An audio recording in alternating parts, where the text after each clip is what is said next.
Rilwan Ọláwálé Kúlà ní olórí ọ̀dọ́ Ìjọra Kingdom. Nípa ètò ìdìbò gómìnà tó ń lọ lẹ́yìn, kí lẹ lè sọ pé ìjọba ṣe nípa ètò ìdáàbòbò?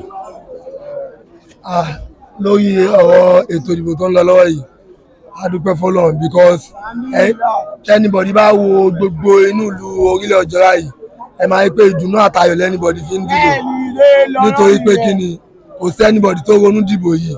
Ìjọba ṣe gbogbo nǹkan tó jẹ́ tọ́ fún oníkálukú wa, so ẹ wo gbogbo olúwo ṣe ń dùn, so anybody dẹ̀ dìbò fún ẹni tó wù látọkọ ẹ̀, so lágbára Ọlọ́run ẹni tó wù oníkálukú wa látọkọ òun lọ́lọ́run ayẹ kó wọlé o.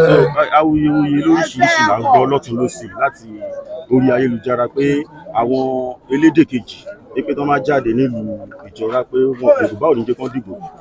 Kí ni nǹkan tẹ́ lè sọ nípa ẹ̀? Ṣé tòótọ́ ni àbí irọ́?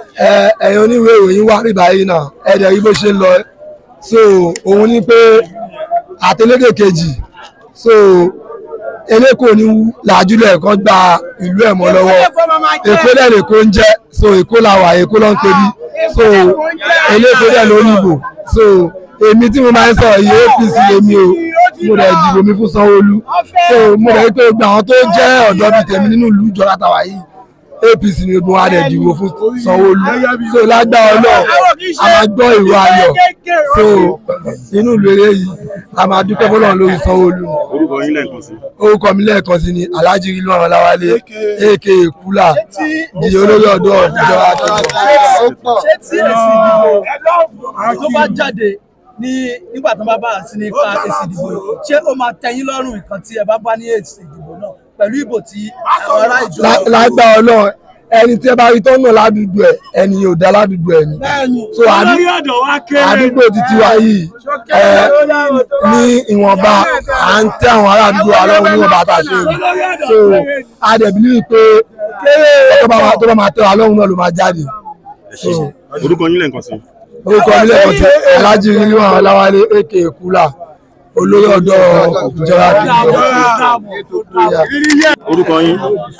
Orúkọ tèmi ni Alhaji Ahmed Ọlájídé aka Middle Akinde of Ìjọra Kingdom. Ní àfikún ní ṣókí nípa ètò ìdìbò tó ń lọ lẹ́yìn, kí ni nǹkan tẹ́ lè sọ nípa ẹ̀? Kò sí bàbá fẹ́ sọ náà ju táwọn aṣíwájú àti àwọn ọ̀rẹ́ wa àti létíkù tí gbogbo wọn tó ti ń sọ náà, but nǹkan tẹ́mi kọ́ rí pé láfikún ni pé kò sí bí èèyàn ṣe lè jẹ láyé yìí, ọmọ yáyàn lọmọ yáyàn, Yorùbá ní Yorùbá máa jẹ́, because ilé ìṣòro tribalism kò ní ṣọ̀rọ̀ pé èèyàn ṣojú ṣáájú. Tàbá wòwò lẹ́kọ̀ọ́ tá a wà yìí, mẹ́wàá ti ṣẹlẹ̀ nídìbò tó lọ, a ṣe ní ọ̀sẹ̀ bíi mẹ́ta tó kù, so nísìnyí náà tá bá dẹ̀ wò ó ti ṣẹlẹ̀. Nǹkan tó dẹ̀ wá ń sí ni pé àwọn tó jẹ́ bí olórí wa, tó jẹ́ bí aṣíwájú wa, kí wọ́n lajú wọn lẹ̀, kó gbóhùn àwọn èèyàn, kó gbóhùn àwọn youth, pàápàá lọ àwọn tàbí ṣolórí bíi ọdún èmi máa fọwọ́ sọ̀yà kábíyèsí Ọ̀yọ́ kẹ̀kẹ́ ń jù agbára Ọlọ́run wá pẹ́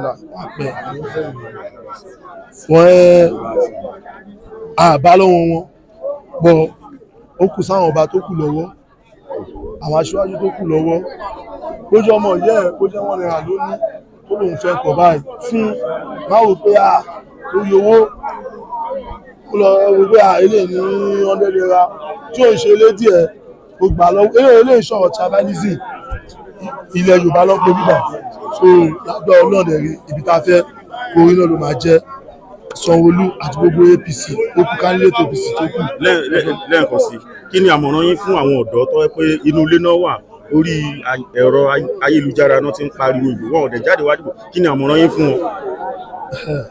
Àmọ̀ràn fún wọn ni pé ibi orí ìbánisílà ń gbé, ibi orí ìbánisílà wà yìí, nobody knows tomorrow.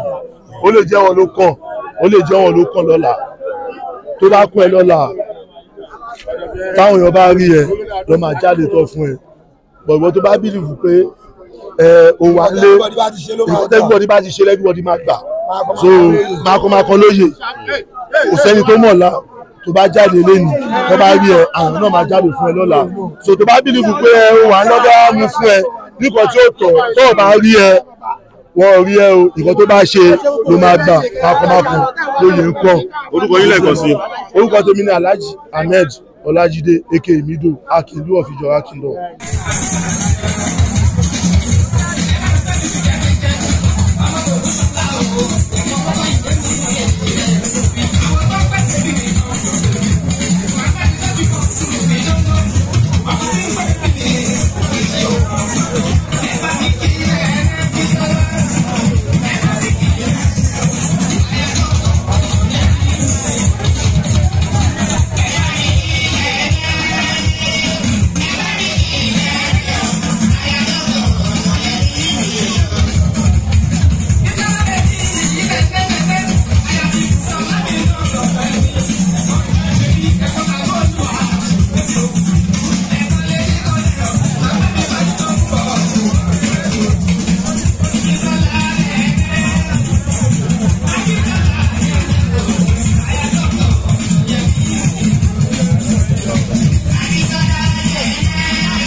Thanks for watching this video. Please don't forget to click on subscribe button.